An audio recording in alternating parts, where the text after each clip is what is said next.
Hey everyone, Daunter here.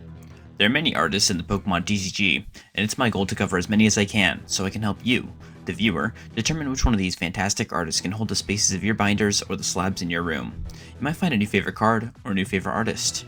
I'm currently attempting to hit 500 subscribers, so if you enjoyed the content, consider subscribing to see more content regarding the artists of the Pokemon TCG. If there's an artist that you'd like to see reviewed next, then let me know in the comments below.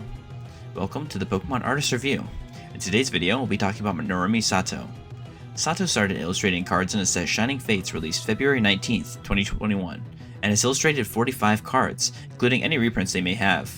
Narumi Sato is an artist who I personally feel is seriously underrated. A lot of their cards are really well done, with a clear process in place for each Pokemon they illustrate, giving the featured Mon a nice environment, as well as giving the Pokemon this almost watercolor effect to them, which I noticed upon further investigation of their artworks. The criteria for this video will be as follows: Narumi Sato's style, personality, and colors. For my first point, I want to talk about Narumi Sato's unique style that they employ in all of their illustrations.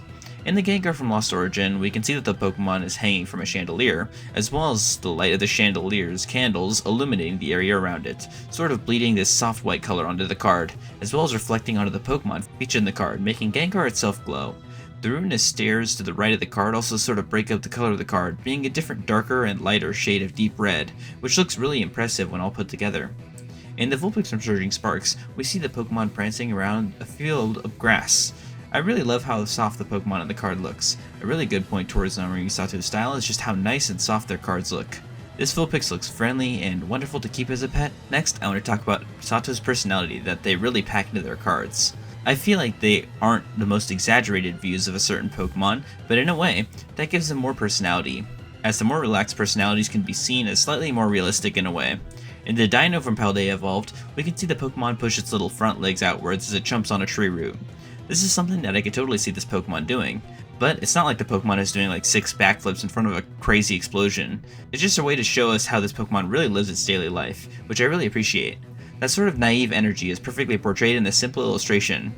In the Fletchinder from Silver Tempest, we have Pokemon perched up on top of some kind of tree that has leaves on the side of it, but the Pokemon in the illustration is mainly focused on caring for its right wing, as it looks concerned and looks thoroughly at its wing, which is pretty realistic, as you'd assume that a bird Pokemon would probably want to clean itself up from time to time, so seeing that properly represented is a really awesome concept. Finally, I would like to point out Narumi Sato's colors.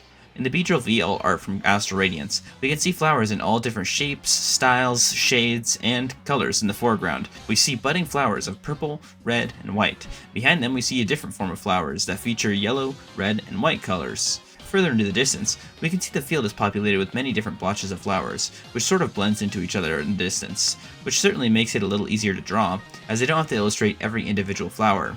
It works in that sense, but it also works in the sense that there are just so many flowers that they all sort of blend into each other, which I also appreciate. This logic is also applied to the Beedrill in the card. We see the ones in the foreground with a lot of personality, as they look around for flowers to pollinate. But as we get further into the back, we see the bee Pokemon start to blend into each other, to really give us a frame of mind just how enormous this sort of Pokemon is. It works both for the Pokemon and for the environment of the card, with those beautiful vibrant colors that really pop out to the viewer of the card.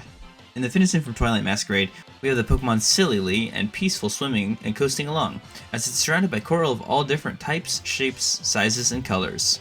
I really appreciate that the background is still just flat ocean, as to not bombard us with crazy colors and features.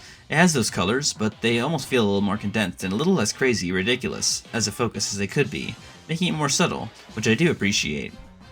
Now, let me talk about my top 5 favorite cards from Narumi Sato. In no particular order, here we go. Firstly, I really love that Eevee illustration rare from Twilight Masquerade, as the card features many different Eevee all playing or interacting in their unique environments. We have one on the top left jumping down, one staring at the camera, one playing with a plush, one sleeping by a vase, one looking behind the chair, one sleeping, and one playing with a coffee cup. So many details for this card, and it's crazy to keep count or pay attention to all those little details. In the Sudowoodo illustration rare, it's really easy to pretend like the Pokemon isn't there, playing a where is that Pokemon sort of game. But we all know where Sudowoodo is, and he's not really hiding it, as he tries to blend in with the real trees, but is always foiled, as he doesn't quite look right for a tree. I think everyone can clearly see that. Let's loop back around to that Beedrill V from Astral Radiance. This card is one of my favorite cards of all time for some reason. It might just be the calming aesthetic, or the colors of the card which are serene and beautiful. Or, it just means a lot to me as it's from my favorite Sword and Shield set ever released other than Crown Zenith. I don't know, bias is crazy. Next, I've got the Glaceon V alternate art from Evolving Skies.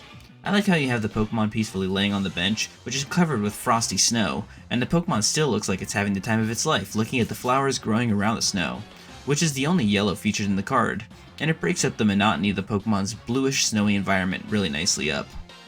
Finally, I have the Snorunt from Paradox Rift. This Pokemon looks so happy to be in its element, playing around with the berries and snowballs as it deviously smiles laying in the snow. You also see the mold of the Pokemon in the bottom right, showing us the Pokemon previously jumped straight into that mold, which is a detail I really appreciate honestly.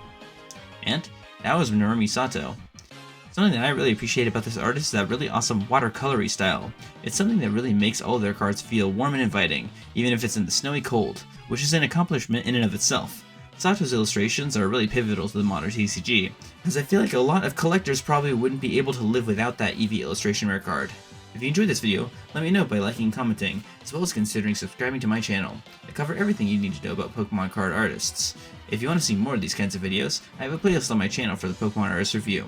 And with that, I hope you all have a great day, and I'll catch you next time.